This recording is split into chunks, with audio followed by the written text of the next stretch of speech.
6시, 8시까지 와서 하는 게 쉽지가 않아요. 저도 지금 서머스쿨이 시작돼가지고 1시부터 6시까지 가는데 6시 끝나고 왔다가는 못 올 것 같아서 공포거든요. 그래서 5시 반에 일찍 끝내고 달려왔는데 2시간 넘게 오거든요. 그래서 걱정 많이 했는데 그래도 제 시간에 오게 돼서 얼마나 다행이죠. 그리고 오늘 강의는 4권의 제 통신도들을 위한 4권을 썼는데 전당 원래 8시간씩 해야 되는 거예요. 목사님이 그냥 1시간 주셨는데 그래서 오경 1시간, 역사사 1시간, 그 다음에 시가사 1시간, 예언사 1시간 그렇게 해달라는 엄청난 무리한 요구를 받고 있습니다. 그래도 그 시간 안에 해내는 게 또 실력이에요. 시간도 8시에서 8시 55분까지 시청해 주셨는데 제가 한세대학교 23년째 대학 교수입니다. 다른 거는 잘 못해도 끝나는 시간은 끝내주게 시킵니다. 가장 나쁜 교수님이 10분 늦게 강의 시간 들어와가지고 미안하다고 10분 더 강의하시는 분이 있어요. 그러면 학생들을 2번 죽이는 거죠. 시간은 제가 잘 지켜보려고 노력을 하겠습니다. 여러분 일단 구약을 한 번 더 읽어오셨나요? 네, 3번 읽어오셨나요?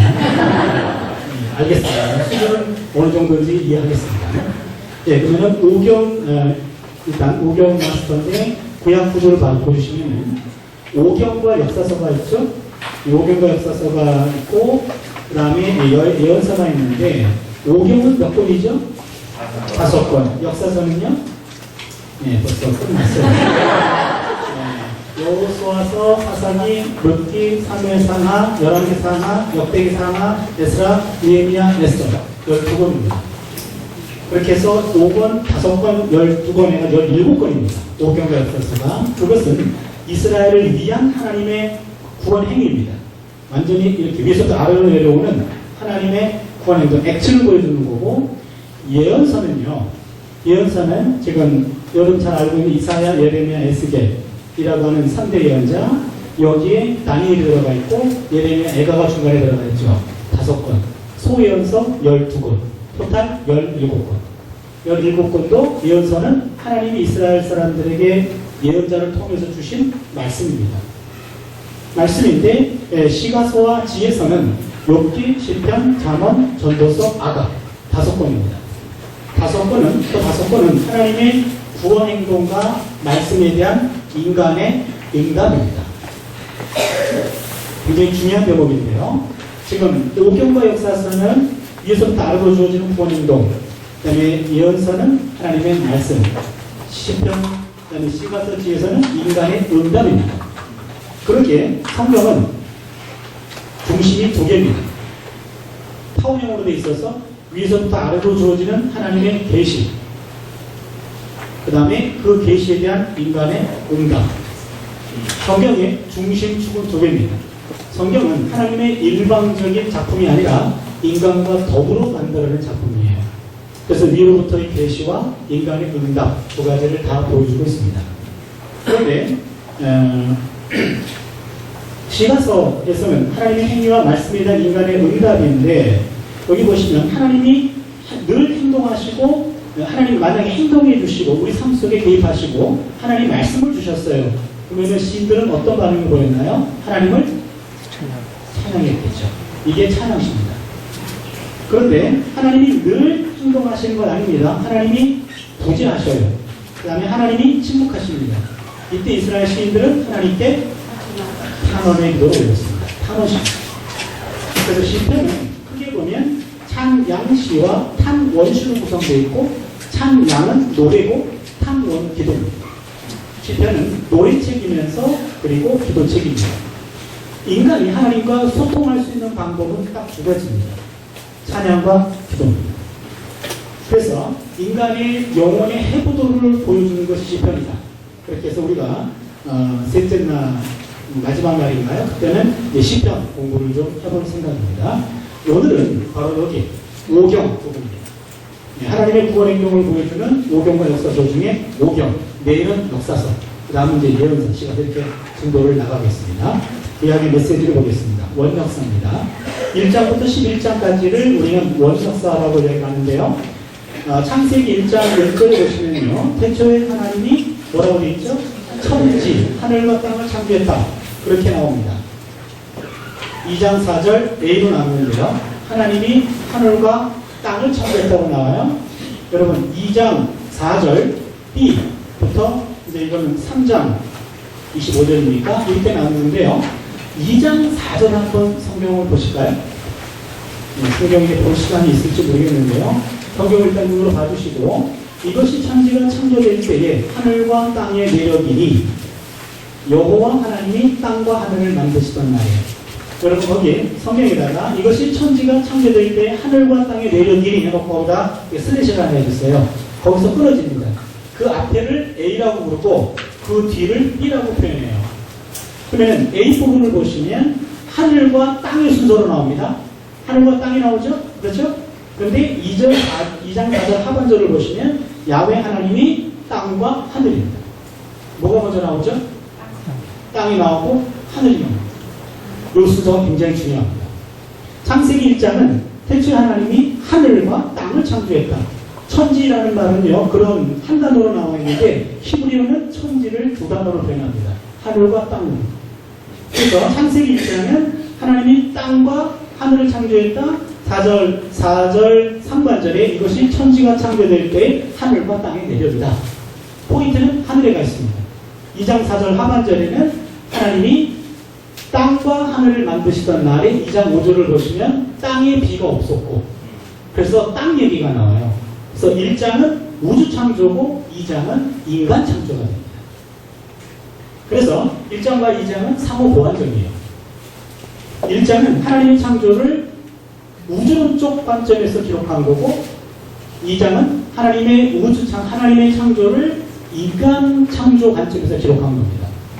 그리고 1장에서 나와 있는 창조 이야기에서 가장 중요한 것은 1장 16절 하나님의 형상에 관한 겁니다. 하나님의 형상대로 인간을 만들었다고 했죠. 여러분 하나님의 형상이라는 말은 어떤 의미를 갖고 있을까요? 하나님은 인간을 하나님 형상대로 지음받았대요. 하나님은 우리 외모랑 비슷한가요? 하나님 이렇게 생겼네요. 하나님 형상이란 뭘 의미할까요? 우리가 언어를 공부할 때는요, 그 단어가 쓰였던 그 당시의 의미를 아는 게 중요합니다. 우리가 근사하다는 말 좋은 말이죠. 권사님 모두 참 근사하시네요. 권사님 기분 좋죠?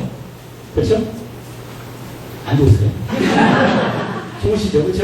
근데 100년 전에 우리나라에서 권사님 참 근사하시네요. 그 말은 사기치려고 변장하셨네요. 이건 굉장히 모독적인 표현입니다. 근사하다는 말, 사기치다는 말이에요. 우리나라에서 100년 전에 근사하다는 말과 100년 후에 근사하다는 말이 다른 의미로 쓰여요. 그러면 하나님의 형상이라는 말도 이 오경이 기록됐던 당시에 어떤 의미였는가? 왕을 가리키는 말이었습니다. 왕을 가리킬 때 하나님의 형상이라고 표현했어요. 그렇다면 인간을 하나님의 형상대로 만들었다라는 말은 모든 인간을 왕 같은 존재로 만들었다는 얘기입니다. 첫 번째, 하나님 형상의 의미는 인간의 존귀성입니다. 모든 인간은 왕 같은 존재입니다. 그가 어떤 형편에 처해도 상관없습니다. 모든 인간은 왕 같은 존재입니다. 두 번째로 하나님 형상이라고 얘기할 때 남자와 여자 모든 인간을 다 하나님 형상으로 만들었어요. 그 말은 모든 인간은 다 평등하다는 얘기입니다. 인간의 평등성입니다. 그러기에 하나님의 형상이 갖는 의미는 인간 위에 인간 없고 인간 아래에 인간 없습니다. 모든 인간은 인간이라는 이유 하나만으로 평등한 존재입니다. 세 번째로 하나님의 형상이라는 말은 대리 통치성을 말합니다. 이거 무슨 의미냐면 고대 사회에서 한 왕이 여러 지역을 다스릴 때 그 모든 지역에 거주할 수 없기 때문에 그 지역마다 왕의 형상을 동상으로 만들어놔요. 그럼 그 지역 사람들은 형상을 보고 저 사람이 우리의 통치자구나 라는 통치권을 상징합니다. 하나님은 온 우주를 만들어 놓고 하나님의 통치권을 인간에게 위임하셔서 인간을 만들어 놓고 모든 피조물들을 다스린다고 하신 겁니다. 인간의 대리 통치성입니다. 하나님의 통치권을 위임받아서 모든 만물을 다스리는 거죠. 네 번째입니다. 마지막으로 이것은 하나님과의 교제성입니다. 모든 피조물들 가운데 하나님 형상대로 지음받은 것은 인간밖에 없습니다. 그리고 인간하고 하나님은 그러니까 하나님과 영적으로 교제가 가능한 존재는 인간입니다. 제가 지금 조연스럽게 표현했어요. 인간밖에 없다라고 한때 얘기했는데 그거는 모든 피조물에 대한 노동인 것 같아요. 왜냐하면 모든 피조물들은 하나님이 창조하셨기 때문에 우리가 모르는 언어를 가지고 하나님과 소통할지 몰라요. 우리가 모르는 것뿐이죠. 적어도 하나님과 인간이 가장 가까운 이 땅에 있는 모든 피조물들 가운데 가장 가까운 영적 존재가 인간이라고 말이죠. 그래서 하나님의 형상이라는 말은 인간의 종기성, 평등성, 대리통치성, 하나님과의 교제성을 말합니다. 영적 교제입니다. 그러게 하나님의 형상이 파괴되었다는 말은 인간의 존엄성이 무시되고 평등성이 깨어지고 대리통치성이 왜곡되고 하나님과의 교제성이 단절된 겁니다. 이게 하나님의 형상이 깨진 겁니다. 형상을 회복한다는 말은 이것을 회복한다는 말이죠. 예, 두 번째 인간 창조 부분을 보겠습니다. 인간 창조 부분에서 가장 중요한 본문은 2장 7절입니다. 하나님이 땅의 흙으로 사람을 빚으시고 그 코에 생기를 불어넣으시 생명이 되리라 그랬죠. 그렇죠? 2장 7절은 다 아시죠? 네. 예, 거기 보시면 땅의 흙으로 표현할 때 흙이라는 단어요 바꿔주세요. 티끌로 바꿔주세요. 번역이 잘못됐습니다. 땅의 티끌입니다. 먼지입니다. 먼지. 땅의 흙이 아니에요. 먼지인데, 그러니까 인간은 그 먼지라는 말을 히브리 말로 아파르라고 그래요. 아파르하고 그 다음에 생기를 불어넣었다고 했잖아요. 생기라는 말을 히브리 말로 니시마라고 표현합니다. 니시마, 생기, 하나님의 숨, 호흡을 불어넣습니다. 이것이 결합이 돼서 나온 것이 네페시하야라는 말은 네페시하야. 제가 히브리를 적어서 좀 죄송합니다만 네페시란 말은 이게 빙이란 뜻입니다. 하야라는 말은 리빙이란 뜻이에요. 살아있는 존재, 생명체가 된 겁니다. 인간은 네페시하야라고 해요. 살아있는 존재입니다. 생명체가 됐는데 재료는 아파르하고 니시마예요.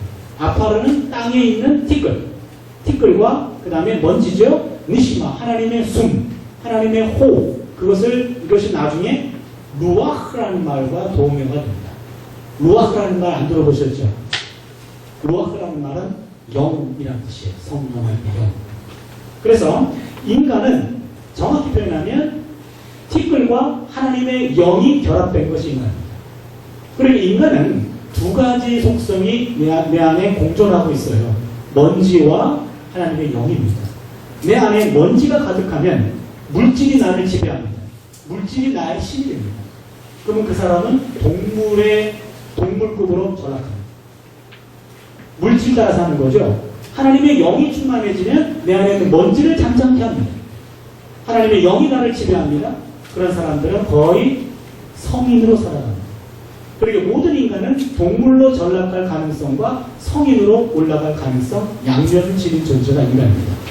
인간은 언제든지 하나님의 영이 충만하지 않으면 먼지에 가득 채워져서 먼지의 지배를 받는, 티끌 지배를 받는 것이 인간이다. 그 인간은 항상 깨어있어야 되는 거죠.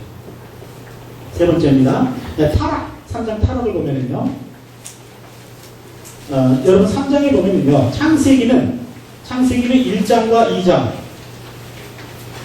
낙원에서의 이한 삶을 얘기하고요. 창세기 3장부터 요한계시록 20장까지입니다. 20장까지는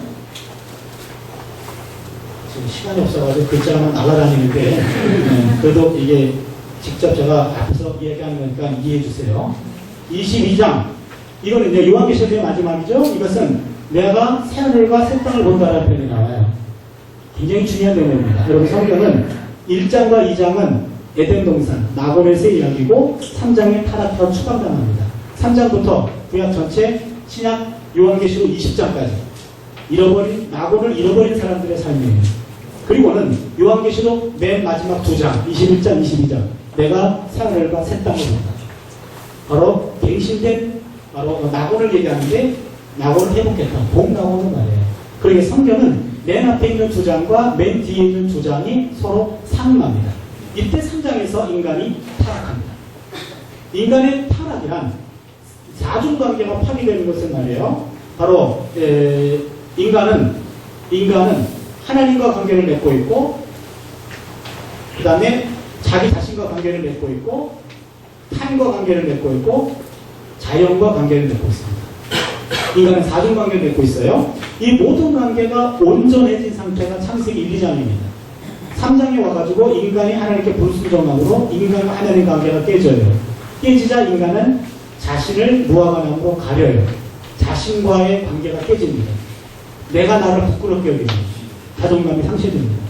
그리고는 타인과의 관계가 끊어집니다. 창세기 3장 12절에 너 왜 그랬니? 하나님이 내게 주신 이 여자가 내게 주므로 내가 먹었나이다. 성경에 나오는 최초의 부부싸움 본문이죠. 그렇죠? 타인과의 관계가 깨집니다. 땅이 저주받습니다. 자연도 인간과 관계가 깨지게 됩니다. 모든 것이 깨져버리는 것은 인간과 하나님의 관계가 깨짐으로 도민현상까지 다 깨져버렸어요. 이게 타락입니다. 그런데 이것을 이어지는 것, 인간과 하나님의 관계를 잇기 위해서 하나님 쪽에서 선행적으로 인간의 몸을 입고 오셨어요. 그분을 아시죠? 바로 예수 그리스도입니다. 예수로 말미암아 인간과 하나님의 관계가 회복이 됩니다. 우리는 이것을 영혼의 구원이라고 표현합니다. 그렇게 되면 나와 사이에 사이가 벌어졌던 것이 회복이 돼요. 자존감이 회복이 됩니다. 이걸 우리는 내적 구원이라는 표현을 씁니다. 또한 인간과 다른 사람과의 관계가 회복이 됩니다. 이것을 우리 사회 구원이라고 말합니다. 그 다음에 자연과의 관계도 회복이 됩니다. 이건 우리는 자연구원이라고 얘기합니다. 그렇게 되면요, 제가 좀 말씀드리고 싶은 것은 예수의 피는, 예수의 보혈은 인간의 영혼만 적신 것은 아닙니다. 예수의 십자가 사건은 인간의 영혼을 구원시키는 건 맞아요. 그런데 거기서 끝나지 않고 내적 생명도 구원하고 사회 생명도 구원하고 자연의 생명도 구원합니다. 예수님의 보혈은 인간의 영혼만 적신 것이 아닙니다. 하나님이 만드신 모든 피조물들을 원래 자리로 돌이키는 거예요. 그래서 기독교에서의 구원은요, 모든 관계의 원상태로 돌이키는 프로젝트입니다. 그래서 저는 교회에서 영혼 구원이라는 용어를 많이 쓰는데, 영혼 구원은 모든 구원 가운데 출발이에요. 가장 중요합니다. 그러나 기독교가 말하는 구원은 영혼 구원으로는 끝나지 않아요. 그런 의미에 있어서 생명 구원이라는 말이 더 맞습니다. 영혼의 생명, 내적 생명, 사회의 생명, 자연의 생명. 왜냐하면 생명은 신으로 하나님으로부터 왔기 때문에 모든 생명들이 왜곡된 삶 속에서 원래 상태로 돌이키는 것, 그것이 바로 성경이 말하는 구원입니다. 그렇게 기독교에서 말하는 구원은 내 영혼의 생명이 구원받아 이런 내적 생명도 회복되고 사회 생명도 회복시키고 자연까지, 우주 구원까지 확장되는 것, 이것이 성경이 말하는 구원이에요. 여기서 끝나는 것은 참으로 아쉬움입니다. 그 다음에 홍수입니다. 창세기 6장에서 9장을 보시면요, 하나님이 인간 지으셨음을 후회하시고 그 다음에 인간을 물로 심판하십니다. 여러분, 홍수는 단순한 자연재해가 아니라 인간의 죄로 인한 심판이었습니다. 그걸 보여줍니다. 여러분, 그렇다고 해서 오늘날 모든 홍수는 인간의 죄로 인한 심판이라고 하는 것은 논리적으로 맞지 않습니다. 뭔 얘기인지 아시죠? 예, A는 B다 라고 해서 B는 A다는 아닙니다. 이해하실 수 있죠? 이거 이해해 주셔야지. 이거 이해 못하면 시간 다 갑니다. 이해한 걸로 하겠습니다. 네. 우선 성경에 나오는 그 대홍수 사건이 죄로 인한 하나님의 심판이었는데, 그 모든 심판이 인간의 죄로 인한 심판이 아니란 말이에요. 동남아시아 쪽에서 주일날 이게 뭐죠? 쓰나미가 와가지고 수십만 명이 죽었잖아요. 그때 어느 대형교회 목사님은 주일날 교회 안 가서 다 그렇게 하나님이 진노하셔가지고 벌받아 쓸어버린 거라 그랬어요. 그 발언이 오히려 우리 기독교인들을 상당히 부끄럽게 했습니다. 그렇지 않잖아요. 그렇죠? 이거는 논리적으로 맞지 않습니다. 예, 그래서 홍수 사건은 인간의 죄로 인한 하나님의 심판이었는데, 근데 하나님이 6장 5절에 인간 지으셨음을 한탄하다라는 말은 원어로 보면 후회하다라는 말입니다. 후회하다. 하나님이 인간 지으셨으면 후회하셨어요. 엄청난 충격적 사건입니다. 어떤 분들은 하나님 후회했다고 그러니까 민수기에 보면은 하나님은 인간이 아니시고 신인지라 시건치 아니하시고 후회치 아니하십니다. 그런 표현 나오잖아요. 그렇죠? 그러면 여기 나와 있는 6장 5절은 이것은 후회한다라는 말은 잘못된 말이다. 그렇게 이해하시면 안 됩니다. 하나님이 후회했다 그러면은 후회하셨구나라고 이해하셔야 돼요. 그렇죠? 에이, 뻥치는 거 아니야? 이러시면 안 돼요.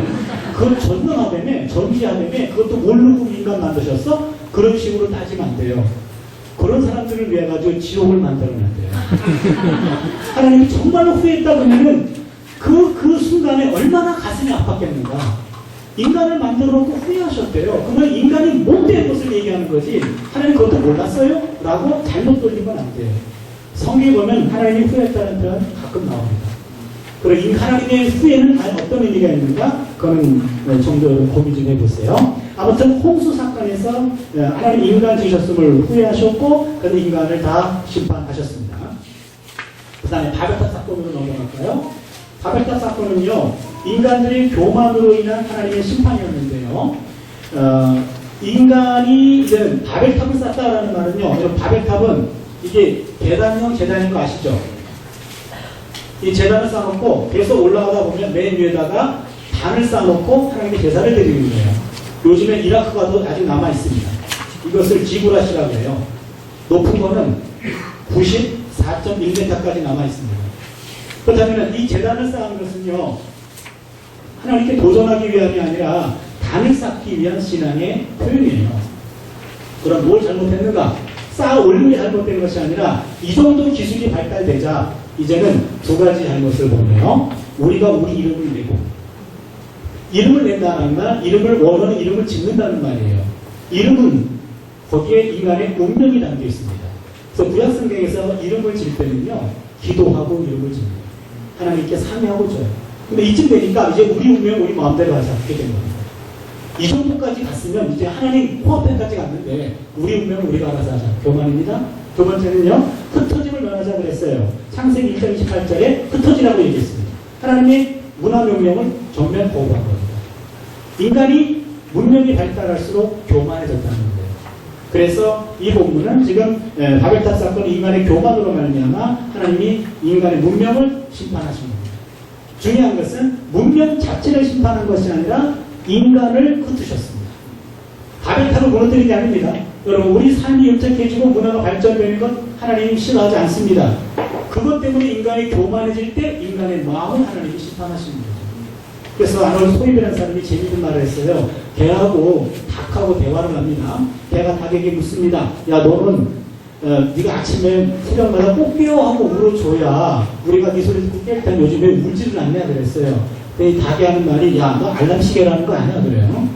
나도 그 알람시계 소리 듣고 깬다, 야, 그랬어요. 그랬더니 또 닭이, 야, 너한테 내가 질문할 게 있어. 너는 이 집에서 도둑이 들어오면 짖어야 되는데 왜 짖지를 않냐 그랬어요. 그랬더니 걔가 얘기하는, 야, 우리끼리 얘기지만 우리 주인이 도둑이잖아.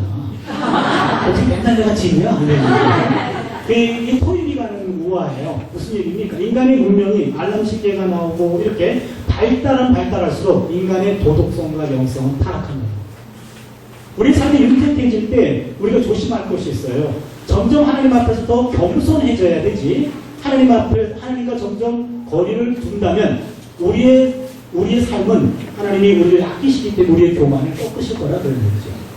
예, 이 유학을 보겠습니다. 창세기 1장 11장은 12장부터 시작되는 족장사의 배경이 됩니다.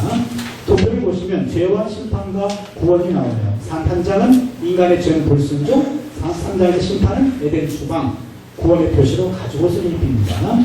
4장에서는 살인, 심판으로서는 추방, 땅에서 유리하죠. 그 다음에는 표를 해줍니다. 가인의 표. 6장, 9장은 모든 세상의 죄가 만연했어요. 심판으로 대홍수, 그 다음에 구원의 표시로 노아와 가족을 구원하고 방주를 만들게 합니다.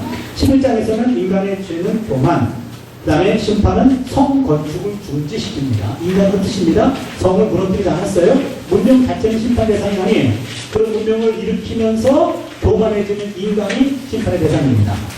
여기서 중요한 것은요, 보세요. 죄와 심판에서 하나님이 꼭 구원하신다는 말입니다. 하나님의 마지막 성질은 심판이 아니에요. 구원입니다.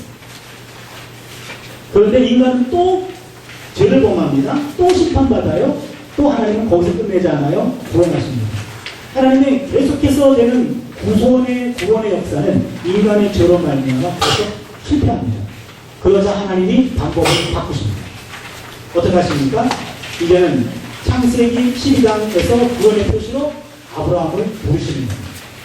거기 마지막 빈칸이 아브라함의 소명입니다. 그래서 1장부터 11장까지는요, 하나님이 인류를 한꺼번에 구원하시고자 했지만 인간의 거듭되는 죄 때문에 하나님의 구속사가 바뀝니다. 이제는 한 민족 아브라함을 통해서 열방을 구원하시는 방법으로 바뀝니다. 그래서 1장 11장까지 원역사는 족장사의 배경이 되죠. 그리고 재밌는 것은요, 여러분 1장 11장까지는 인류의 역사예요. 아담은 인류의 조상이지 이스라엘의 조상은 아닙니다. 창세기 12장부터는요 족장사가 됩니다. 족장사는 정확히 표현하면 가족사가 됩니다. 인류의 역사에서 가족사로 축소가 돼요. 출애굽기 1장에 보면 1장 7절에 이스라엘 민족이라는 개념이 나와요. 민족사로 확대가 됩니다. 그러기에 인류 역사가 가족사로 축소되었다가 출애굽기 1장에 가가지고 민족사로 확대가 되면서 열방을 향해 나가게 되는 겁니다. 그러니까 하나님은 원초부터 열방을 구원하고자 하는 계획이 있었어요. 그 방법을 한 민족을 통해서 그 구속사의 방향을 틀은 겁니다. 그러면은 이제 족장 시대에 아브라함, 이삭, 야곱, 요셉을 보겠습니다. 아브라함 보시면요, 창세기 12장 1절에서 1절로 3절까지죠. 본토 친척 아비집을 떠나 내가 내게 지시할 땅으로 가라 라고 명령하십니다. 본토는 지연 공동체입니다. 친척 아비집은 혈연 공동체입니다. 모든 사람들은 지연과 혈연에 의한 보호막 안에 삽니다. 그게 바로 자연인 아브라함이에요. 인간의 보호막입니다. 그런데 하나님은 그것을 떠나라고 얘기합니다. 놀라운 명령입니다. 하나님은 어디로 가라고 명하지 않으셨고 그냥 있는 곳으로부터 떠나라고 말씀하십니다. 가나안 땅이라고 말하지 않았습니다. 떠나라고 얘기합니다. 떠나라고 얘기하면서 어디라고 말해주지 않아요. 내가 내게 지시할 땅으로 가라고 얘기해요. 그 말은 뭡니까? 아브라함은 이제 인간의 보호막을 떨치고 나와서 하나님의 손가락에 인생의 방향을 맞추는 사람. 하나님의 오른쪽을 향하면 오른쪽을 향해 가고 왼쪽을 향하면 왼쪽을 향해 가야 됩니다. 하나님의 가르침에 인생을 맡긴 사람. 그게 바로 아브라함이었어요. 그게 바로 신앙입니다. 그것은 하나님의 보호 영역으로 우리의 삶의 중심을 위탁하는 거죠. 바로 인간의 보호막 안에 머물러 있는 사람들은 바로 자연인입니다. 그러나 인간의 보호 영역을 떨치고 나와서 하나님의 영역으로 나를 투신하는 것. 그게 바로 신앙인의 삶이죠. 하나님의 영역은, 하나님의 보호막은 보이지 않습니다. 그러나 눈에 보이는 보호막보다 보이지 않는 하나님의 보호막이 더 강력하다. 이거를 믿고 따르는 이들이 바로 신앙인이라고 말할 수 있습니다. 하나님은 그런 결단한 아브라함에게 세 가지 약속을 주셨습니다. 땅과 민족과 복의 근원입니다. 땅을 주겠다고 약속하셨고, 그 다음에 민족에 대한 약속을 주셨고, 복의 근원된 약속을 주셨습니다. 먼저 땅에 대한 약속은요, 여호수아 21장 43절로 45절에 이루어집니다. 내가 조상에게 주마하신 온 땅을 내게 다 주었느니라 라는 것이 여호수아서에 나옵니다. 그래서 여호수아서에 와가지고 조상들에게 준 약속, 아브라함에게 준 약속 성취가 됩니다. 민족에 대한 약속은 출애굽기 1장 7절에서 이 땅에 많아지게 되었더라 라는 얘기가 반복적으로 나와요. 그러면서 원래 아브라함과 사라는 자녀가 없었잖아요. 없는 그에게 그 자녀를 하나님이 허락하시는 거죠. 그 다음에 복의 근원이라는 말은 갈라디아서 3장 14절에서 성취가 됩니다. 신약에 가가지고 성취가 돼요. 아브라함의 복이 그리스도 안에서 열방에 미치게 하였느니라. 예수를 통해서 아브라함의 복이 열방에 확장됩니다. 그래서 구약과 신약의 역사는 하나님이 아브라함에게 주신 그 약속이 실현되어가는 과정이 바로 역사입니다. 그게 구약과 신약입니다. 그런데 아브라함은 그 모든 약속들을 신뢰하며 끝까지 믿고 따라갔죠. 하나같이 만만치 않아요. 땅 약속, 이거 성취되기까지요 엄청난 갈등이 있었습니다. 여러분 나중에 사라가 죽었을 때 그 땅을 핵족속에게 구입하잖아요. 엄청난 돈을 치르고 구입했어요. 막벨라 동굴 구입할 때 그 사건 아시죠? 그렇죠? 근데 여러분 그건 성경에 나오는 최초의 부동산 매매예요. 근데 성경에 어떤 부동산 매매보다 비싼 돈을 치고 샀습니다. 다 같이 쓴 거예요. 그리고 끼어 팔기 당했어요. 그냥 동굴만 원했는데 동굴과 동시에 그 주변 땅들까지 끼어 팔기 당했어요. 값 흥정하는데 완전 의리였습니다. 엄청난 가격을 불렀고 아브라함은 살 수밖에 없었어요. 그걸 통해 가지고 땅을 조금 구입해 놓고 사라를 거기다가 매장시켰죠. 자기도 들어가죠. 아들도 들어가죠. 며느리 들어가죠. 바로 그 약속의 땅에 하나의 요즘 표현으로 알박기라는 표현이 좀 다른데 그 땅을 합법적으로 구입해 놓고 가나안 사람 보는 앞에서 족장들이 합법적으로 매장합니다. 아브라함은요. 지금은 내가 요만큼 내 것이지만 그러나 하나님의 약속은 창세기 12장 7절에서 세겜 지역에서 가나안을 주겠다고 얘기했거든요. 이미 그 믿음으로 그걸 보고 요만큼을 합법적으로 구입해 놓는 거예요. 요 정도 비싼 가격으로 샀지만 그러나 전체에 대한 가격으로는 헐값이 되는 거죠. 아무튼 아브라함은 땅 약속 성취까지 수많은 시간과 고민이 있었고 민족 약속은 더 말할 것도 없습니다. 그렇잖아요. 네, 창세기 22장에서 아브라함이 이삭을 바치잖아요. 만약에 여러분에게 있는 자녀를 하나님이 바치라 라고 얘기하면 여러분 뭐라고 얘기하시겠어요? 바치라라는 말이 그냥 뭐 목회자 시키는 게 아니라 번제로 바치라는 거예요. 여러분 뭐라고 그러시겠어요? 나타나셔가지고 아무개야 예, 네 아들 하나 있는 거 예, 알지요. 그 아들을 오늘 밤 번제로 바쳐. 여러분 어떻게 하시겠어요? 말씀 좀 해보세요. 어떻게 하시겠어요? 못 들은 척 하려면 지금같이? 어떻게 하시겠어요? 하나님 바치라 그러면 바치겠습니까? 못 바치겠어요? 명령을 거부할 겁니까? 아니에요. 어떻게 하실 거예요 그러면? 예, 여러분 고민하지 마세요. 그 창세기 22장에 있는 메시지는 고대 사회에서 자기 자녀를 죽여서 바치는 그런 희생 제사가 있었는데 야훼 하나님은 그런 하나님이 아니라는 것을 보여주는 것을 못해요. 그러기에 만약에 여러분의 꿈속에서 하나님 나타나셔가지고 아들을 번제로 바쳐라 그러면은 사탄아 물러가라고 하십니다. 여러분이 그건 우리 하나님이 아닙니다. 우리 하나님은 그걸 요구하지 않으십니다. 여러분이 그렇게 자꾸 느껴진다면 스스로를 아브라함급으로 착각하는 거예요. 아브라함은 한 명으로 족하지 두 명 이상 필요치 않아요. 아브라함 한 사람에게 하나님은 민족을 심판하셨지 한 개인을 심판하신 적이 없어요. 그렇게 아브라함이라는 믿음의 대장은 믿음의 조상은 우리 모두를 대신해가지고 시험 받으신 것이지 그런 시험 반복되지 않습니다. 그것 가지고 나 예수를 제대로 믿었다고는 아들 바쳐야 되네 그런 거 아닙니다. 그래서 그 사건까지 있었어요. 아들을 바쳤고 그 다음에 하나님 것을 기쁘게 받으셨고 민족으로 하나님이 복을 주셨고 복의 근원은 마찬가지죠. 이삭을 봅니다. 아브라함에게서 배워야 될 것은 믿음의 조상입니다. 믿음을 시작하신 분이에요. 두 번째 이삭은요 순종의 영성을 배웁니다. 여러분 창세기 22장에 바로 이 당시 100세 때 낳은 아들입니다. 그런데 그 아이라고 나와요. 아이라는 표현은 히브리어는 나아르라는 말은 15세에서 25세까지.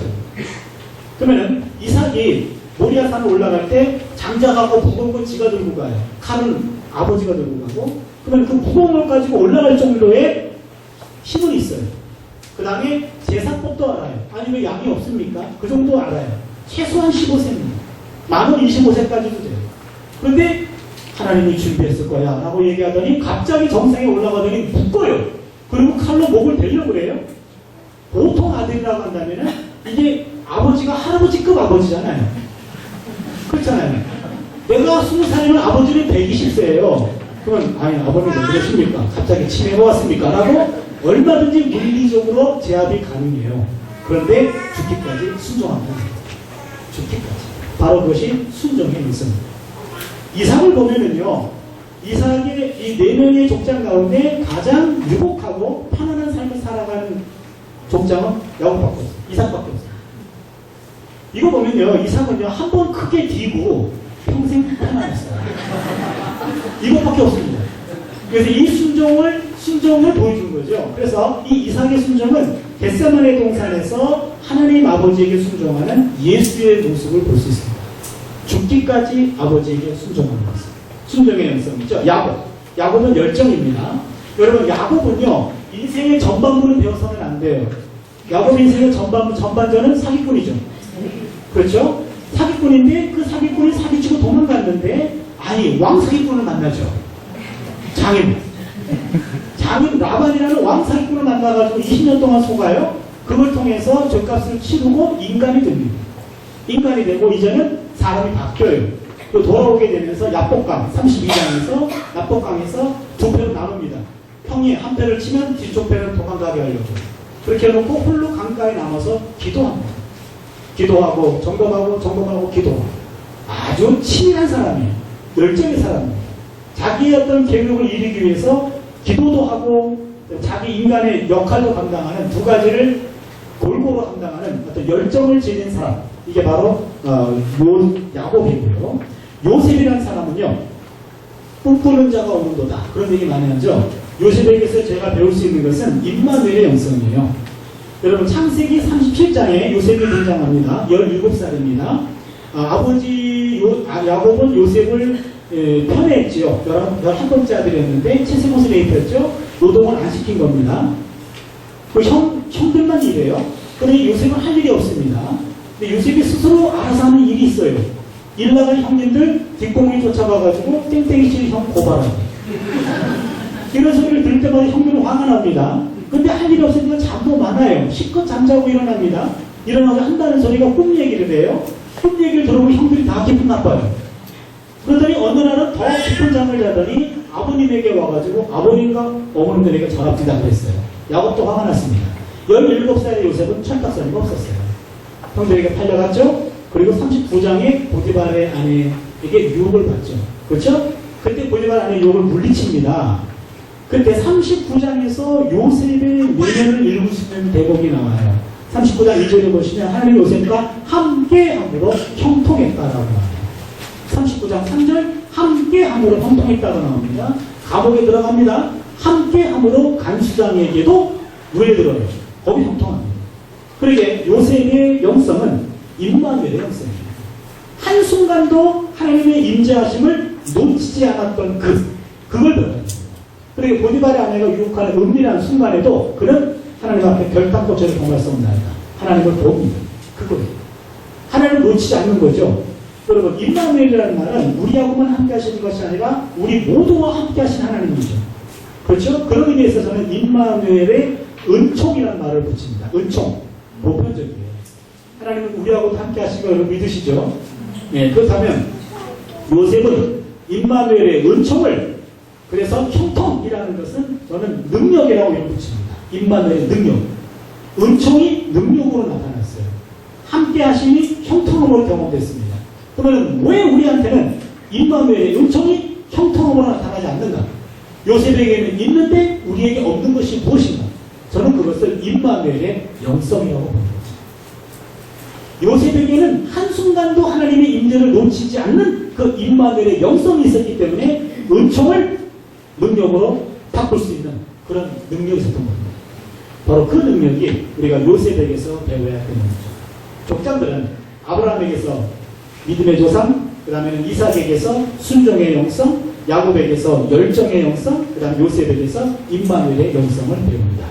족장들은 하나님이 주신 약속의 성취를 바라보는 중간 시기를 살아갑니다. 중요한 것은요, 어느 족장도 하나님이 주신 땅, 민족, 복의 문화 전체를 다 경험한 족장은 없습니다. 그러나 그들은 그 약속을 그들이 죽을 때 난 평생 속았다 라고 말하지 않습니다. 그 약속을 내가 경험하지 못한 바는 내 몫이 아니고 내 후손의 몫이에요. 구약성경에서 인간의 생명은 내가 죽음으로 끝나는 게 아닙니다. 내 자녀는 생명의 분기시예요. 내 생명의 일부가 자녀에게 들어가 있어요. 그러기에 자녀는 내 생명의 일부가 들어가 있고 자녀는 내 생명의 미래가 됩니다. 그게 자녀를 통해서 내 생명은 연장되는 거예요. 그러기에 자녀는 나의 미래가 됩니다. 오늘의 내가 잘 되는 것보다 내일의 내가 잘 되는 것을 더 원합니다. 그러기에 자녀들에게 입속에 먹을 것 들어가면 내가 먹지 않아도 배부르게 느끼는 게 부모죠. 물론 안 그런 분도 있습니다. 네, 그러나 보통 부모라고 한다면 자녀가 나보다 잘 되기를 원하겠죠. 바로 그것은 자녀는 단순한 자녀가 아니라 나의 미래이기 때문에 그래요. 그래서 내가 하나님의 약속을 다 따먹지 못했다고 한다면 그거 아쉬워하지 않고 나머지 건 내 자녀의 몫이에요. 그것을 신앙의 유산으로 넘기는 거예요. 그게 아브라함, 이삭, 야곱, 요셉은 바로 약속 성취를 끝까지 신뢰하고 내가 경험하지 못한 바를 자녀들에게 신앙의 유산으로 넘깁니다. 그러게 족장들은 약속과 성취 중간 시기를 살아가는데 의심하지 않습니다. 그 다음에 출애굽입니다. 우주의 역사와 족장사의 중간에 아브라함이 끼어있고 족장사에서 출애굽으로 넘어가는 게 요셉입니다. 아까 말씀드렸죠? 우주를 한꺼번에, 인류를 한꺼번에 구속하고자 하는 하나님의 구속사가 인간의 거듭된 죄로 말미암아 실패하자 한 사람을 통해 열방을 구원하고자 하는 계획으로 바꿨다. 그래서 아브라함이 택함받았고 아브라함을 통해서 열방을 복주기 위함이었다. 그리고는 족장사가 펼쳐졌고 갑자기 족장사에서 출애굽으로 이집트로 환경이 바뀌는 것은 요셉이 팔려감으로 이집트로 환경이 바뀝니다. 출애굽기에 와가지고 가장 중요한 것은요. 출애굽기 3장 14절에 하나님이 모세에게 당신의 이름을 알려주는 거예요. 거기다가 여러분 처음 보는 용어로 하나 그려놨을 거예요. 창세기 3장 14, 출애굽기죠. 3장 14절에 보시면은요. 하나님 당신 누굽니까? 했을 때 하나님이 모세에게 에흐에 아쉐르 에흐에라는 말입니다. 여러분 모셔도 됩니다. 이 말은요. 에흐에 아쉐르 에흐에라는 말은 그 에흐에 아쉐르 에흐에라는 말은 영어로 표현하면 I am who I am입니다. 우리말 성경에는 나는 스스로 있는 자 그렇게 번역했어요. 그런데 그건 좋은 번역이 아닙니다. 정확한 번역은 에흐에 아시어 에흐에 I am who I am. 우리말로 하면 나는 나다. 이게 상당히 애매합니다. 무슨 말입니까? 지금 모세는 안 가려고 그래요. 하나님이 가라 그런 거예요. 그랬더니 그건 누가 나를 보냈다고 하니까 당신 누굽니까? 그런 거예요. 그럼 그 순간만큼은 하나님이 의리예요. 그렇죠? 모세는 안 가려고 그러는 거예요. 당신이 누구냐고. 나를 보낸 사람이 누구인지를 내가 알아야 갈 거 아닙니까? 당신 누굽니까? 에흐에 아시에르 이러고 에흐에 나는 나거든 이렇게. 그럼 이 상황이요, 여러분 처음 보는 사람에게 실례하지만 누구십니까? 예, 저는 저입니다. 이러면은 잘 읽어야 이 사람이 장난하나 지금 고민해봐야 되는데 이 상황은요 장난의 상황이 아닙니다. 하나님이요 에흐에 아시에르 에흐에라는 하는 말은 당신을 설명해야 돼요 지금. 근데 에흐에 아시에르를 해놓고 하늘에 있는 모든 피조물들 가운데 나와 견줄 수 있는 거 찾아봤는데 없어. 에흐에 아시에르 해놓고 땅에 있는 모든 피조물들 가운데 나와 유사한 건 찾아봐도 없어. 에흐에 아시에르 해놓고 물속을 아무리 뒤져봐도 나랑 유사한 게 없어. 그럼 나와 비슷한 건 나밖에 없어. 그래서 에흐에 아시에르 이렇게 돼요. 무슨 얘기인지 아십니까? 이게 무슨 말이냐면 나는 곧 나다라는 말은 하나님의 은폐성을 말해요. 하나님의 신비성입니다. 하나님은 인간에 의해서 온전히 파악될 수 없는 분입니다. 아무리 하나님이 당신을 설명하려고 해도 창조주는 피조물에 의해서 완전히 파악될 수 없습니다. 우리가 아는 하나님은, 내가 아는 하나님은 제한된 하나님입니다. 그러니까 내가 만난 하나님을 절대화시켜서는 절대로 안 됩니다. 우리가 만난 하나님은 각자가 조금씩 달라요. 그 모든 것들은 하나의 퍼즐과도 같이 그 퍼즐들이 다 모아져야 하나님의 실체 접근할 수 있습니다. 그러기에 누구도 하나님을 안다고 독점할 수 없습니다. 그러기에 하나님에 대한 지식은 서로 공유해야 되고 겸손해져야 됩니다. 두 번째로 에흐에 아시엘 에흐에라는 말은요. 요 에흐에라는 말이 이게 비동사예요. 동사입니다. 동사로 정의됐어요. 하나님은 명사가 아니라 동사예요. 동사라는 말은 움직이는 거예요. 그러니까 나는 너와 함께 움직이는 나다. 그 말은. 그 말은 뭐냐? 무슨 말씀이냐면 내가 너와 함께 한다고 그랬잖아요. 그러게 너의 삶 속에 내가 함께 뛰어들어가서 너와 함께 삶을 섞는 것, 그게 바로 나다. 나는 너와 함께 동행한 나다 하는 말. 두 가지입니다. 하나님의 신비성, 하나님의 역동성입니다. 제가 지금 설명하는 것들은요, 여러분 구약 학자들마다 다양한 설명이 있을 거예요. 그러니까 제가 설명드리는 것은 더 이상 문제가 되지 않는 가장 많은 분들이 공감할 수 있는 그런 학설을 중심으로 소개하는 거예요. 또 다른 구약 학자가 또 다른 설명을 할 수 있습니다. 그건 틀리지 않아요. 다양한 해설이죠. 그러나 제가 드리는 해설이 가장 권위있는 해설이랍니다. 이해해 줄 수 있죠? 네. 예. 여러분, 절대로 속지 마시고 잘 들어주세요. 그 다음에 최초의 증언을 보겠는데요. 출애굽기 15장 21절을 보면은요, 출애굽을 하고 난 다음에 미리암이 노래를 부릅니다. 야훼를 찬양하라. 그는 높고 영화로우시며 말과 그 탄자를 바다에 던지셨습니다. 아시죠? 여러분, 출애굽기 15장 21절은요, 성경 구약 5경이나 구약 성경 전체에서 가장 오래된 본문입니다. 가장 오래된 본문이라는 말은 이스라엘 민족이 최초로 하나님을 경험하고 나온 고백이에요. 그 고백이 뭐냐면 하나님이 인간의 역사에 개입했다는 겁니다. 그들이 바다에서 수장될 뻔했는데 하나님이 개입하셔가지고 홍해를 가르셨어요. 역사에 개입하셨죠? 그 다음에 그 하나님은 고난에서 해방시키시는 하나님이에요. 놀라운 고백입니다. 이게 왜 그러냐면요, 여러분 고대 운동에서는요 다신론을 믿고 있었어요. 신들이 많아요. 그렇죠? 그래서 고대 운동의 인간 창조 신화를 보면은요, 인간 창조 전에 신들만 있었어요. 근데 신들끼리 있다 보니까 여러분 신들이 있어도 허드렛 일들과 지저분한 일들이 생기잖아요. 그래서 그런 아래급 신들이 다 그런 걸 다 청소하고 막 지저분한 일을 했던 거예요. 그랬더니 어느 날 아래급 신들이 화가 났어요.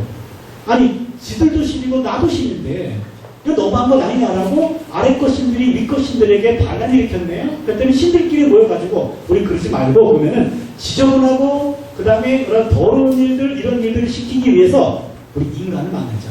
인간을 만들자. 그래서 신들끼리 타협해가지고 만든 것이 인간이에요. 더러운 일, 지저분한 일, 분쟁하는 거 다 인간들 세계에서 하게 하고 신들은 그 세계 언급도 하지 않아요. 그 세계에 근처 가지도 않아요. 지저분한 세계. 그리고 가끔 들르는 거는 그들의 제사상. 신들에게 제사를 드릴 때 그 음식 먹으러 내려가기 뿐이지 그 외에는 인간의 더러운 역사 속에 개입하지 않아요. 신들은 신들끼리만 놀아요. 근데 야훼 하나님은 혼자십니다. 그렇죠? 혼자이신 하나님은 인간을 만들어 놓고 당신의 형상대로 인간을 만들어 놓고 하나님은 인간과 교제를 즐기시는 분이에요. 그리고 인간의 역사에 뛰어들어오시는 분이에요. 뛰어들어오셔가지고 제사물을 요구하는 것이 아니라 그들이 고난받을 때 그들을 해방시켜 주시는 분이에요. 놀라운 일입니다. 역사 관련성과 그 다음에 하나님은 구원의 하나님이다. 굉장히 놀라운 고백입니다. 예, 그리고 나서 출애굽기 보면은요 토라가 나옵니다. 여러분 토라를 잠깐 봐주세요. 토라는요 율법이라는 말인데 정확히 표현하면은 교훈 가르침이라는 뜻입니다. 이것은요 출애굽기 19장 1절에 그들이 홍해를 건너고 난 다음에 시내산 도착, 그 다음에 레위기 전체 민수기 10장 10절까지가 시내산에 머물면서 받은 계명입니다. 출애굽기 19장 1절에 출애굽한 지 3월 1일에 들어갑니다. 호렙산 도착, 시내산 도착, 그 다음에 민수기 10장 11절을 보시면 2년 2월 20일에 떠나요. 질문, 시내산에 몇 년 동안 거주했습니다. 출애굽기 19장 1절은 출애굽한 지 3개월 때 되는 날 도착, 2년 2월 20일 떠나요. 몇 년 동안 있었죠? 헷갈리죠? 1년입니다. 지금 3개월이라는 말은 1년 3개월이 되는 거고, 그 다음에 2년째 2월 20일이니까 1년에서 10일 보자라는 기간 동안 시내산에 머물러 있으면서 받은 계명, 그게 바로 10계명, 원약법전, 성결법전. 다 법전들입니다. 그 다음에 신명기에 나와 있는 신명기 법전, 이런 것들이 다 법전이에요. 이게 다 율법입니다. 그러게 여러분 생소하게 느낄지 모르겠습니다만 가장 오래된 법전이 언약법전이에요. 출애굽기 21장부터 23장까지 세속법 다 들어가 있습니다. 그 다음에 성결법전, 이거는 레위기 19장 2절에 보시면 너희는 거룩하라 나 야훼가 거룩함입니다. 거룩을 명령하고 있어요. 거룩을 우리말로 하면 성결입니다. 성결법전이 되고, 신명기는요, 여러분 신명기는 이렇게 쓰죠. 신명기 7장 무슨 시자인지 아십니까? 네? 납신 되풀이할 신이에요. 그래서 하나님의 명령을 되풀이해서 기록한 책이 신명기입니다. 여러분 신명기는요 앞에 있는 출애굽기, 레위기, 민수기에 있는 내용이 신명기에 반복이 돼요. 40년 동안 광야를 헤매고 난 다음에 이제는 요단강 저편에서 가나안 땅을 바라보면서 모세가 너희들이 가나안 땅에 들어가거든 이렇게 살아라 라면서 시내산에서 받았던 율법을 리피트합니다. 그게 신명기입니다. 그래서 신명기는 앞에 받았던 내용이 반복이 돼요. 그래서 십계명도 두 군데 나오죠. 출애굽기 20장, 신명기 5장. 그래서 십계명도 증거판이 나옵니다. 개정 증거판이 나와요. 나중에 한번 비교해보세요. 조금 달라요.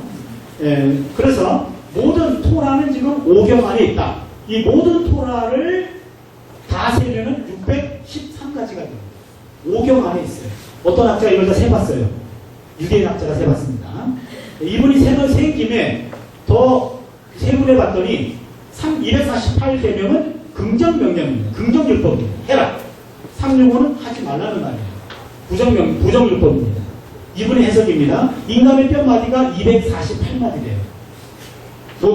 우리 몸 전체가 하루도 빼놓지 않고 지켜야 될 말씀. 그렇게 해석한 겁니다. 제가 이 얘기를 의사들만 있는 데서 특강한 적이 있어요. 그랬더니 정형외과 전문의가 248이 아닌데 그러더라고요. 그러니까 유대인의 뼈와 우리 뼈가 좀 다른 근데 이 양반이 유대인 학자가 248을 카운트했어요. 아무튼. 그래서 우리 몸 뼈마디 전체가 하루도 빼놓지 않고 지켜야 될 말씀. 그렇게 해석한 겁니다. 아주 은혜롭게 해석했기 때문에 뭐 뼈 가지고 따지진 않아요. 너무 많아요. 그렇죠? 이 많은 것들을 10가지로 집합해 놓은 것이 십계명이죠. 그렇죠? 그래서 십계명은 아까 십계명 다음에 언약법전이 있었고 그 다음에 성결법전이 있었고 그 다음에 신명기 법전이 있었어요. 모든 법전들을 10가지로 축약해 놓은 게 십계명입니다. 그런데 십계명도 많아. 그렇죠? 십계명도 많아서 예수님께서는 참 골고루 고마우신 분이에요. 이거를 두 가지로 정리하셨어요.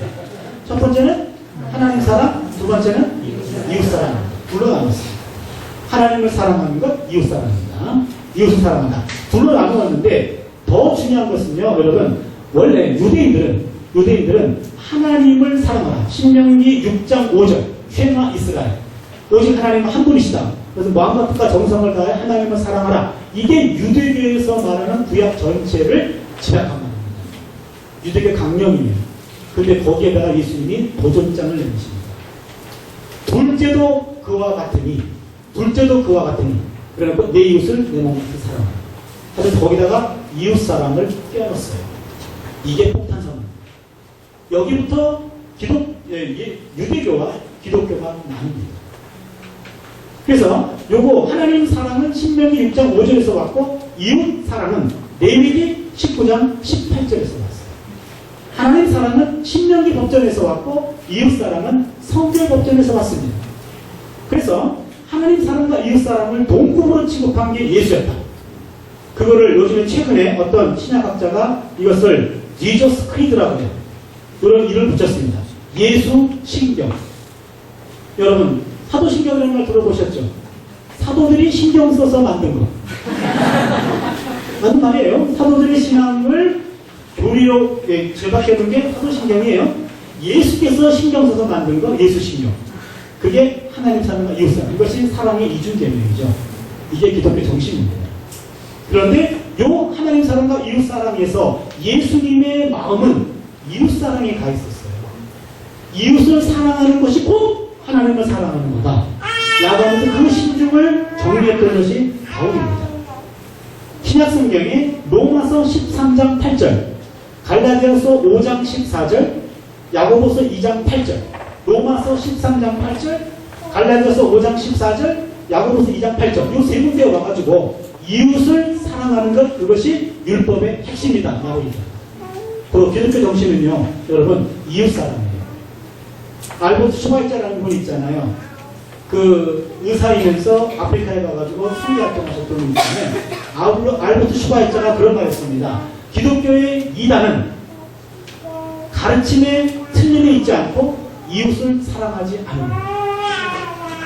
이웃을 사랑하지 않는다면 그건 기독교가 아니다. 기독교의 최대 이단은 이웃 사랑하지 않는 거죠. 그러게 기독교 정신은 이웃 사랑이 있다라는 것이 오경의 핵심입니다. 그래서 우리 기독교인들은 하나님 사랑 어떻게 합니까? 이웃을 사랑하는 것으로 하나님 사랑을 실천하는 거예요. 눈에 보이지 않는 이웃을 사랑하지 않으면서 눈에 보이지 않는 하나님을 사랑할 수 있겠느냐는 겁니다. 그리고 기독교 정신은 무한한 사랑입니다. 내 이웃의 범주에는 타종교인도 포함됩니다. 타민족도 포함됩니다. 이념이 다른 사람도 포함됩니다. 모든 이에게 장벽 없이 내가 생각이 다르다고 치는 것이 아니라 나와 다른 모든 생각 가진 원수까지도 품을 수 있는 것이 기독교 정신입니다. 그게 예수 정신입니다. 우리가 정서적으로 품지 못한다고 한다면 그거는 마땅히 죽어야 옛 자아예요. 내가 그리스도와 함께 십자가에 못 박혔느니 그러면 이제는 내가 사는 것이 아니라 오직 내 안에 그리스도가 사는 것이라. 그 그리스도가 살아있지 않고 옛 자아가 아직도 남아있어서 정서적으로 나와 생각이 다른 사람, 이념이 다른 사람, 타종교인들 이것들을 자꾸 배제시키는 거예요. 기독교 정신은 포옹입니다. 무한한 품음입니다. 품지 못하는 부분들에 대해서는 그 옛 자아를 자꾸 이렇게 쳐서 그리스도의 마음으로 변화시키는 것이 우리의 가져가도 얘기할 수 있습니다. 55분.